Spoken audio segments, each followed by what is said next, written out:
ربين بدي وادي أجتشون كنوران تفسير ما نمزان جوهون إسرائيل قل ما فكينا في أبو عبدو شو فكينا فاتما أفان روما أفان عربارا خنا إن بيت أتهي كرم أفان أمارنيات يون أتي أفان نتي بتهي كان إسامة لهورو جدي قابد هي كات تفسير أفان أمارنيات نافهم موهين هنمن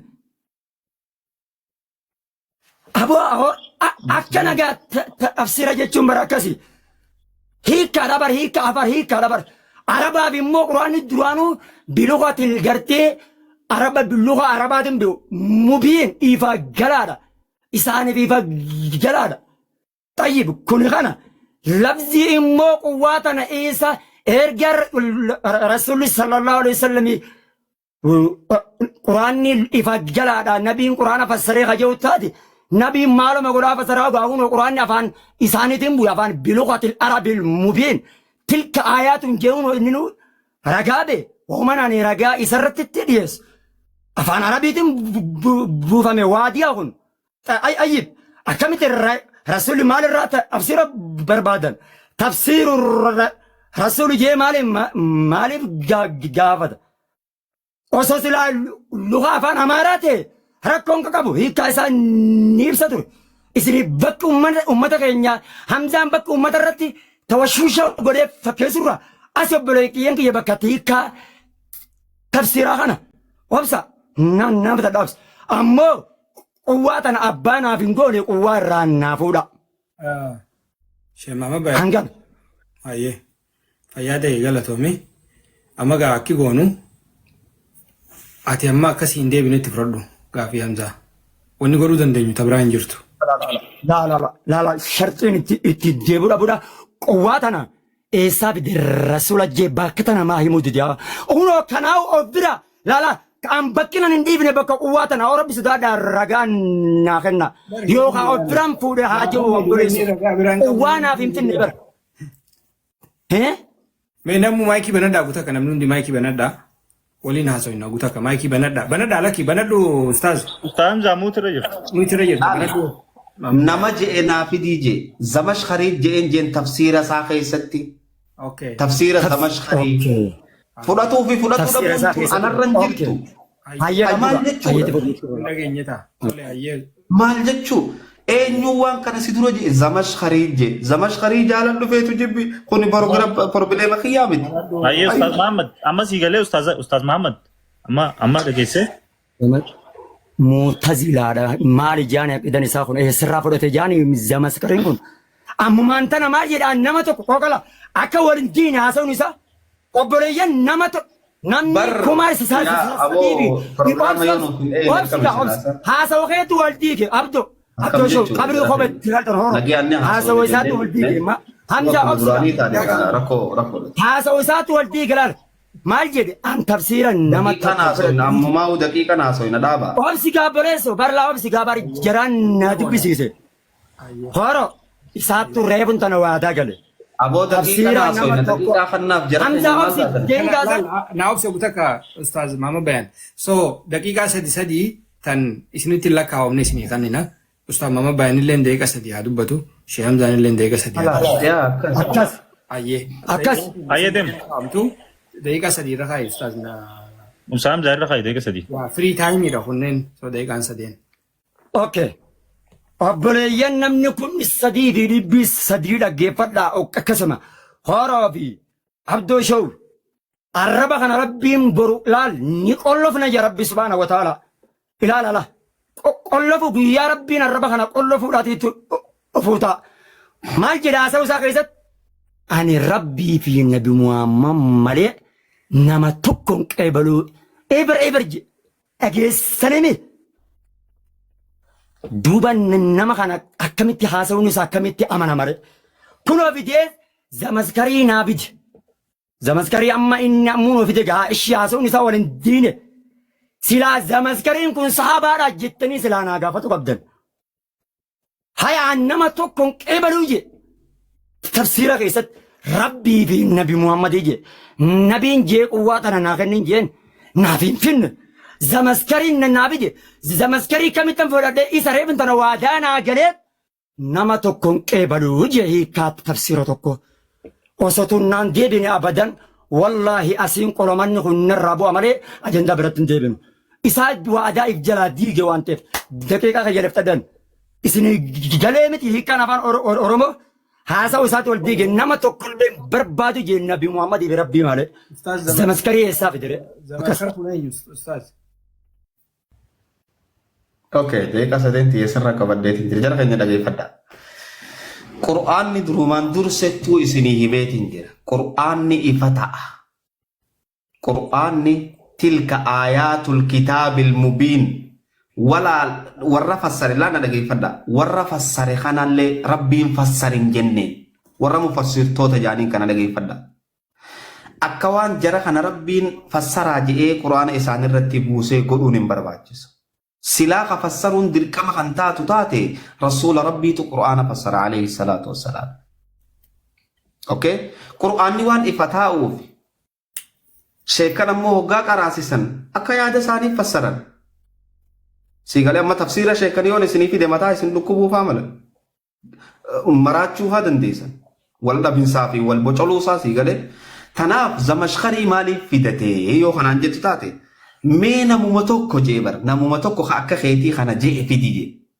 سيقالي نمنك خيا جي يخلو زمشخري جيران جير زمشخري خطاب إيسا کرتے تفسير إيسا صفحة ترباتا من شنفا قبادا كيلا اللہ دون جن زمشخري كن نما أمتا لبجة هدو رجل عالم قدا کرتے الدنيا قوتم بيت تناف أني دركا منما إني بيخو في دون كبا قرآن نبر هقاها سو إني ذاهب إلى ربي هقاج موسى خرر ربي نساء يروسلم جرا ربي صدادا سيغلي برا إني قرآن هقا والهيخو دركا مغرتي وان إني جئت يو خنديم نتاتي وان قمنا جئ خلال يو خنداتو تاتي خفرو دنديني جرخي تنافو دركين أصو بينو أكن كفر هدرا ربي هركا لمان قدو مال جتشو ربين أصو فك ليس كمثله مثل جتشو مال جتشو سا فوتو جتشو ديما جوجل لك على ربي فكي قدون انجر توسو الله انجو هركا خنا هركا ايسا قوتي ايسا هيتي خنا انجو تي آيات خنا فكاتو جر يد الله فوق أيديهم هركو ما برخونيس هركي ربي هركا ساني قباجر ربي كنا چبتي چورا سابا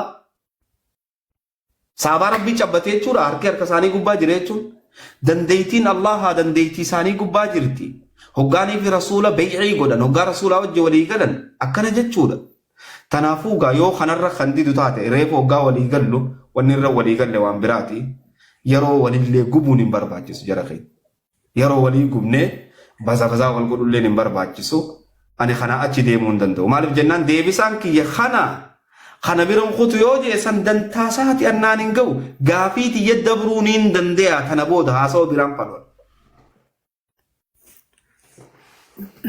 taate ayyaga amma kana gona lan intemman tana dibeetii diinaa irratti ani hin beeku ifiti akkaataa itti godhan ammoo dibeetii sila addunyaa irratti yoonii fi gaafiin walii hin deebine gaafii san akkuma hin deebinitti acha kaayyatee abbichi naan deebinee gaafii san jee kaayyatee gaafii nama kaanii irraa qeebala akkasittiin beeka aniga amma kineen ti beeku ammoo ta diinaa tana dirqama tun deebitee taan iddabruu qabaa yoo hayattan taate I have no idea so yoo maama bayannaan ta'u hojoote sagantaa teenya kaaddaamurru taa dirqamne jechuu kiyya maaliif sa'a teenyallee gumnee teessanis gumnee isinii nu kabajees dhufe kanallee walirraan gubnu hawaasa silaas jala jiru kanallee sa'a irraa hin gubnu taa jechuu kiyya ammoo nuti warri silaa sagantaa tana qopheesse Mahammad Bayaanilleen gaafii takka yoo kataatullee ani akka yaadetti silaa atleast gaafii shanfaa wal gaafatan jeetii yaadaa ture gaafii takkallee yoo ta'e yoonii fi Hamzaa irraa qeebale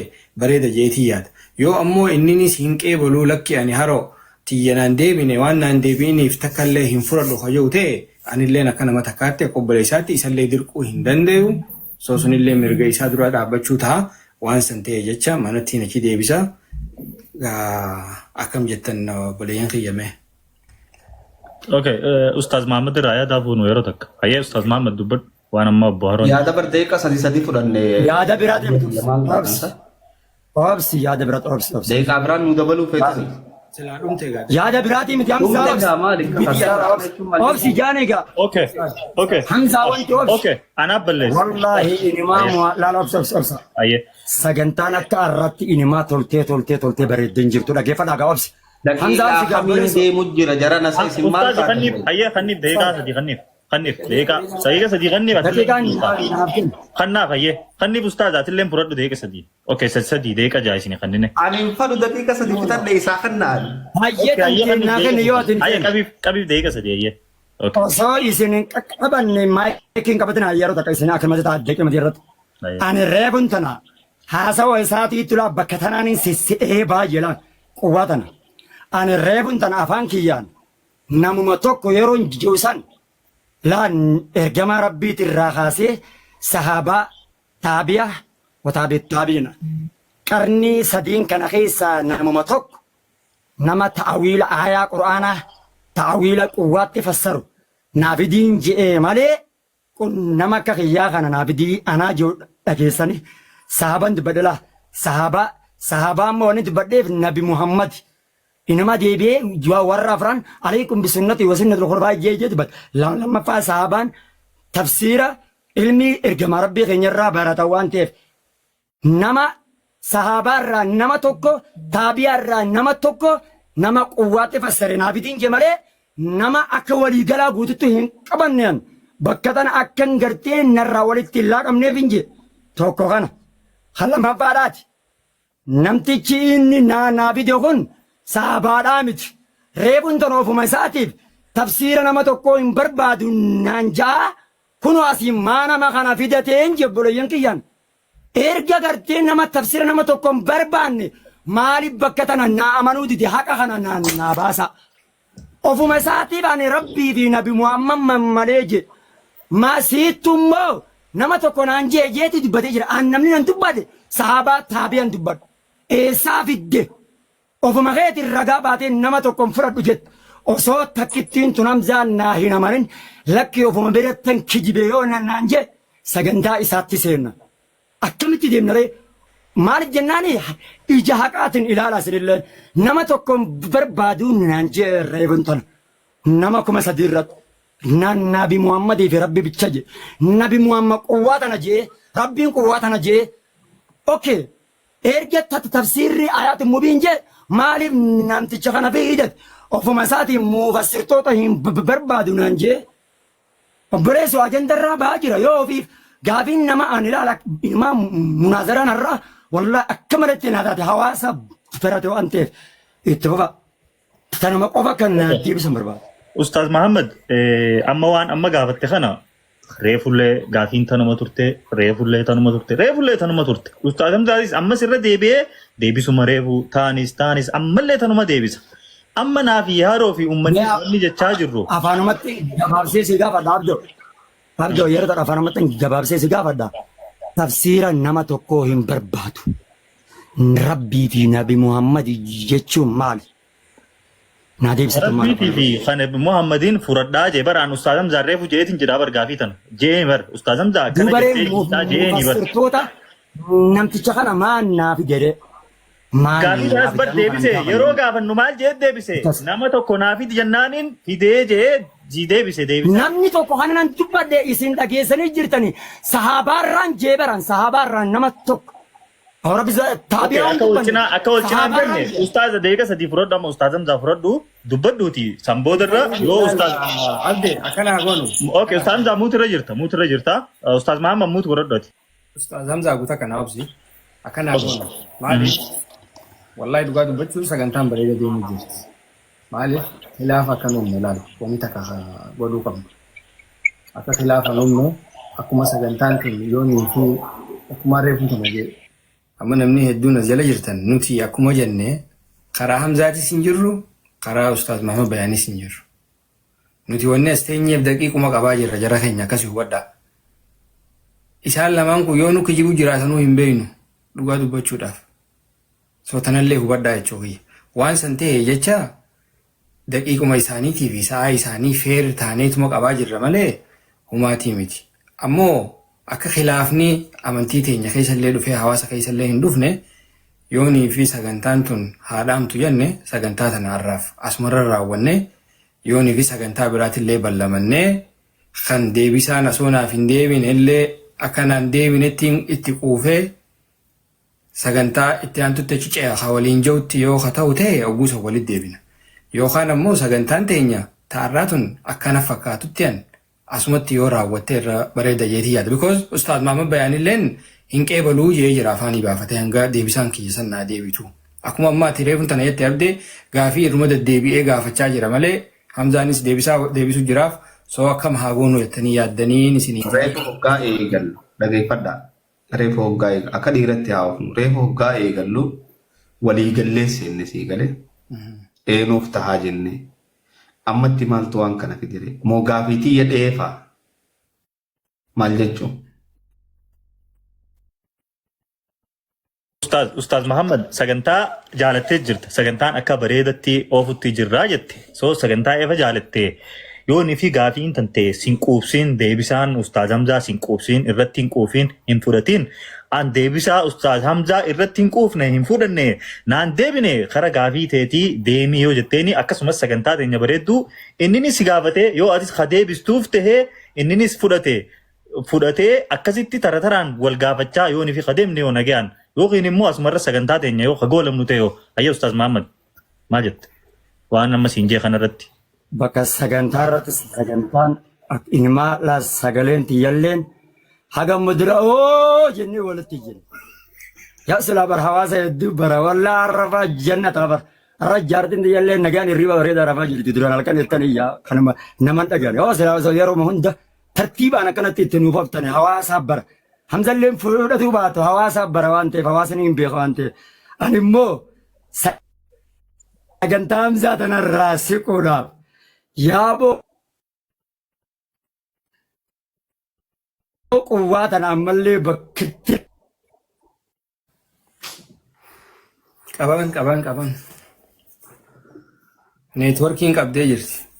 Ammoo silaa gaafii Hamzaa keessummeesse hedduu takka das nu jaa wallahi. Yaa hawaasa. Keessumaa isuudhaan feenee bara. Haasa'u isaatti wal diigee barlaa. Si qabu jira. Nama tokko Amma daqiiqaa eenyuutiin haasa'u jira sa? barbaadu Firii tookidha dhiis Ustaaza. Thank you galatoomi. Firiitooki eenyu hayyamsiiftan firiitooki. Ati marraa fudhanne Ustaaza. waan nama Maal jechuun irraa fudhachuun kan ne bara. tarasuulin jeeyin. Bar sagalee Ustaazaatu jirtu bar. Semaama bayaan deebitee ammaan tana. Maaf waa tarasuulin jeeyin maaliin dhageeffatu. Ani immoo kanan dhiyeessee Muhammad akka akkas hin finnedha. Ustaaz Maama bayaan. Maaf kana qabneera jecha ergama rabbi kana jee jettee fiidda. Ustaaz. Ustaaz Hamzaa. Ustaaz Gaafii Hamzaa tana nuu keessummeessitee yoonii fi sagantaa itti fuufne akkam jetta?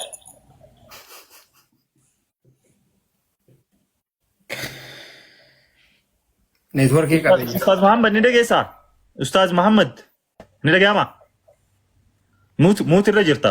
Wanni siin jiru jirru laal hawaasni as jalaa dhaggeeffachuu Dhagaan jira. Okay, hawaasni as jalaa dhaggeeffachuu jira. Hawaasni waa barachuu jira. Hawaasni jechoota keessan lamaanuu irraa jecha fudhachuu jira waan ta'eef saniifuu kana qabattanii kara gaafii Hamza Ustaaz Hamzaa yoo nu keessummeessanoo yoo ni fi carrallee ta'e carraa irra guddaa siif kan nu jirra wallahi carraa irra haasawaatillee irra guddaa siif kan nu jirra Ustaaz Hamzaaf kan nuti hin jirru Ustaaz Hamzaa qabneeti si kan nu jirra si galee firiitook illee akka feetetti si haasofsiisu jirra nuti si kannine jechuudha haasawallee. Saniifuu yoo nu kannite yoo hidhammaan tana carraa Ustaaz Hamzaatis kannitee fi tante akkasuma qabattee naan deebine yoo jette hawaasni isin lamaanuu dhaggeeffachuu jira. Hawaasni Ustaaz Hamzaarraayis sirraayis waa fudhachuu jira. Isaanis fudhatanii gaafii itti aanutti yoo dabarree yoo nagayaan akkam jetta? Haa dabarru moo adda barurraa ammaa? Bara gaafii itti aanutti bara hin dabarrani. Ni dhagamaame.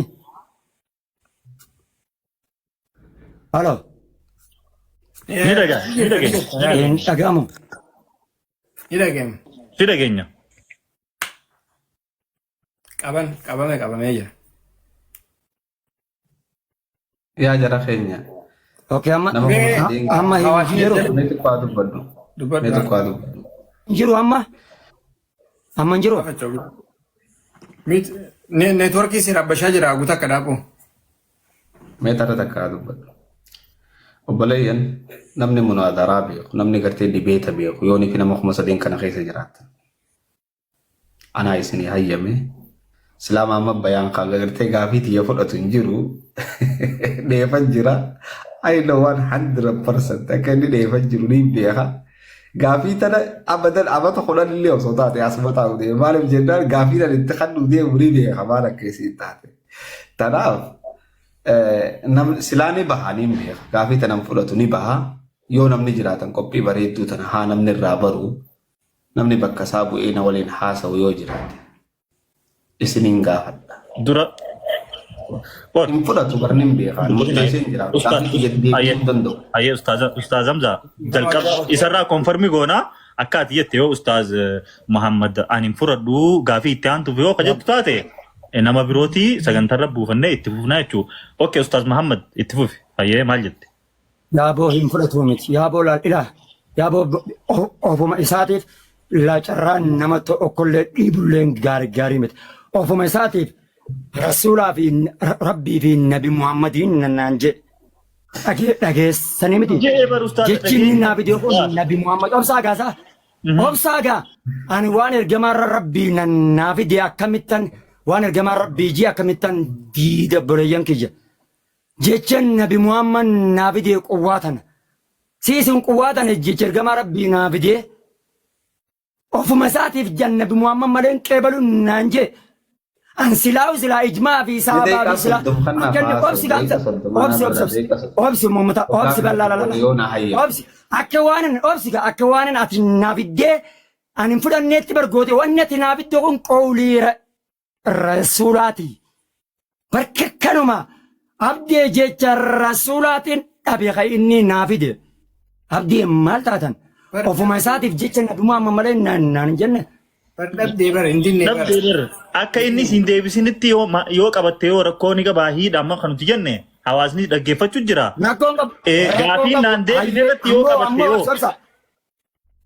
La rakkoon qabu ammoo laali beeyta diiniin kun hoggaan fi haasa'u yaadaan illee osoo hin taane kan fudhatamu nuti ergamaa Rabbiiti alayhi salaatu wassalaam achi booda sahaabota gurguddaa kan afaan ergama Rabbi urgaawaa sanirraa ilmii baratan jechuudha. Achi booda taabi'a hin beekan Abdullahi ilma Abbaas Allahumma faqee fi iddiin jedhee kan Nabi Muhammadiin yaa Rabbi micaa kana faqee godhi jedhee du'aa'ii kadhataniif irraa isa sahabicha guddaa ergama Rabbiiti alayhi salaatu wassalaam isaan faadha warri gartee tafsiira habrul ummaa jedhaniin habrul ummaa jechuun hamzaan hin beeka waan ta'eef kun kana waan dubbannu keessatti jecha nama zabana kanaa salabii jechuun hoggaa himnu warra jaarraa qarnii gartee tummaladiina yaluunamu kan namticha hamzaan naafide kun gamanumaanu akka mu'tazilaa ta'e quba qabaadha. Asheeku mu'taziliyyi jaananiin sheeka mu'tazilaati. Mu'tazilaan zabana Hasanul Basriidhaati. Zabana sanarraa kaatee akka sheekichi kun sheeka mu'tazilaa akka ta'ellee hubadhaadha isinin jenna. Kun kana gamammoo gaafii teenya osoo guyyaarraa ajandaa kana ilaal gaafii oggaa jiran gaafiin karratti bayaana barbaaddi. Aqwaala barbaaddi. Kitaaba gamaa gamana itti fufara halkan tokkotti gaafii nama tokko yoo haafuun akka jennu taate sagantaa hamzaadhaa sagantatti nu qaba. Baarakallahu fiikum. Akkas lakki yoonii fi sagantaa qabannu taate gaafii takka isinirraa fuudhuu qabna. Maaliif yoo baalaansii hin goone akkamitti deemna ree? Yoo inni atummaan qoftiin gaafa. Akkas Ustaaz Muhammad laal gaafii lammaffatti dabruudha isteepi deebuu qabna gaa. Dhageegaa Ustaaz Muhammad dhageegaa heeraafiseera Ustaaz Muhammad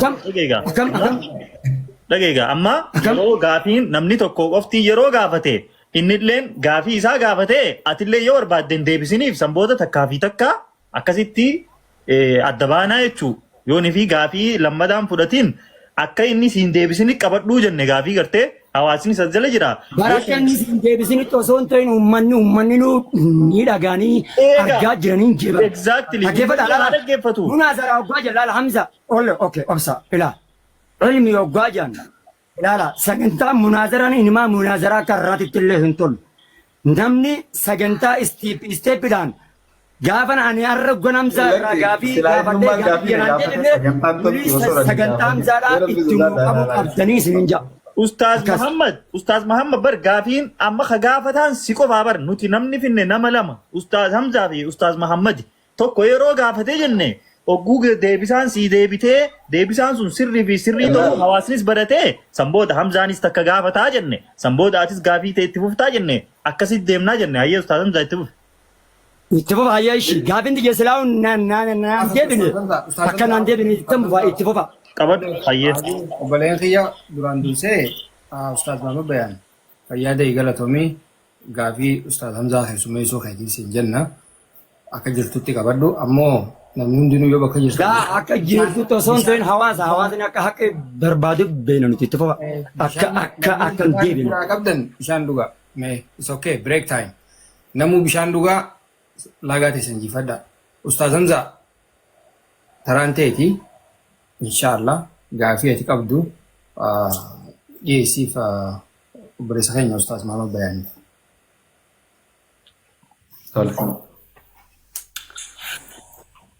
Alhamdulillah, finally.